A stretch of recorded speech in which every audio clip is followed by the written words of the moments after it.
بسم اللہ الرحمن الرحیم۔ السلام علیکم ناظرین، تحریک انصاف کے چیئرمین کی گرفتاری روکنے کے لیے کارکنوں نے کتنی گاڑیاں اور کتنا سامان جلایا، اس کی رپورٹ پنجاب حکومت نے جاری کر دی۔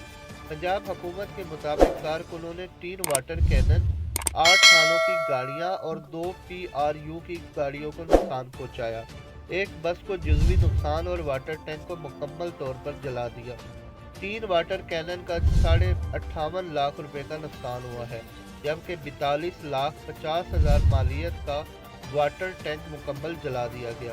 ان تمام گاڑیوں کا 1,10,00,000 روپے کا نقصان ہوا۔ ٹریفک سیکٹر شادمان میں 8 موٹر سائیکل 125 اور 2 250 cc بائک بھی جلا دی گئی۔ ان تمام بائکس کی مالیت 23 لاکھ روپے تھی۔ کارکنان کی جانب سے وائرلیس سیٹ اور کمیونیکیشن سسٹم کو بھی نقصان پہنچایا گیا۔ کیمرے، کمپیوٹر سسٹم اور کونس کی مدد میں 11 لاکھ کا نقصان ہوا۔ پٹرول پمپ لگنے سے روز نامچے کا 2 سال کا ریکارڈ بھی جل گیا۔ جولائی 2020 سے دسمبر 2022 تک تمام چالان بکس کا ریکارڈ بھی جل کر راکھ ہو گیا۔